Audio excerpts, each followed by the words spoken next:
আগে ছিল ফারুক খান, এখন হয়ে গেছে কম খান।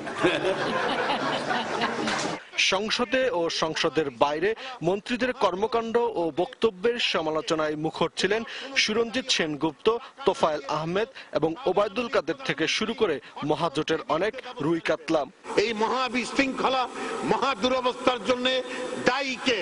আপনি স্বপ্ন দেখিয়েছিলেন 4 লেন হবে, স্মুথ রাস্তা হবে, আজকে এমন স্মুথ আপনি করেছেন সমস্ত গাড়ি ঘোড়া মাননীয় স্পিকার আজকে বন্ধ।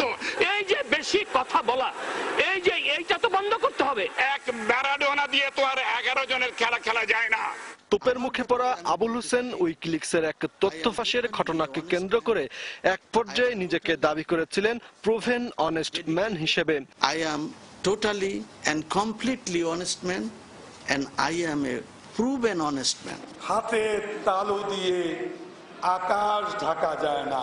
পদ্মা সেতু, এলিভেটেড এক্সপ্রেসওয়ে ও মেট্রো রেলের স্বপ্ন দেখাতে গিয়ে ঈদুল ফিতরের আগে সমালোচনার হোঁচট খেয়ে রাস্তায় পড়েছিলেন সৈয়দ আবুল হোসেন।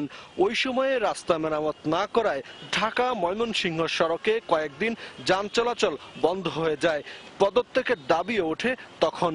আপনি বলতে পারেন গাড়িটা চলার সময় আমার একটু ঝাঁকুনি লাগে। ভালো ভালো 3 পিস স্যুট ছাড়া পড়েন না, তো তাদের চেহারার যখন খুবই উজ্জ্বল, কিন্তু রাস্তাঘাট এত মলিন হবে এটা তো কেউ আশা করে। এলিভেটেড এক্সপ্রেসওয়ে আমি চোখে দেখি না, পদ্মা ব্রিজ এখনো শুরু হয়নি।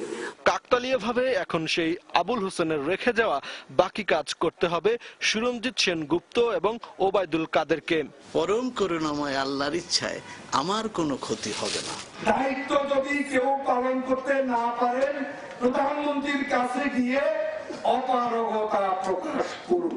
ওবায়দুল কাদেরকে এখন যেমন আন্তর্জাতিক দাতা গোষ্ঠীকে বুঝিয়ে পদ্মা সেতুর অর্থায়ন দ্রুত পুনর্নিশ্চিতের কাজ করতে হবে, তেমনি প্রবীণ পার্লামেন্টারিয়ান সুরঞ্জিত সেনগুপ্তকে রেলগাড়িকে লাইনে তুলে যাত্রীদের স্বাচ্ছন্দ্যের নিশ্চয়তা দিতে হবে। পরবর্তী যিনি যোগাযোগ মন্ত্রী হবেন তিনি সেই সরকার এবং যোগাযোগ মন্ত্রণালয় খুব স্বাচ্ছন্দ্যে চালাতে পারবেন। তবে একসময় তারা যেসব মন্ত্রীদের সমালোচনায় মুখর থাকতেন, এখন তারা মন্ত্রী হয়ে দেশবাসীর প্রত্যাশা পূরণ করতে না পারলে সুরঞ্জিত কাদেররাও যে সমালোচনা থেকে বাদ যাবেন না তা বলা যায় নিশ্চিত করেই। মাসুদুল হক, এটিএন নিউজ, ঢাকা।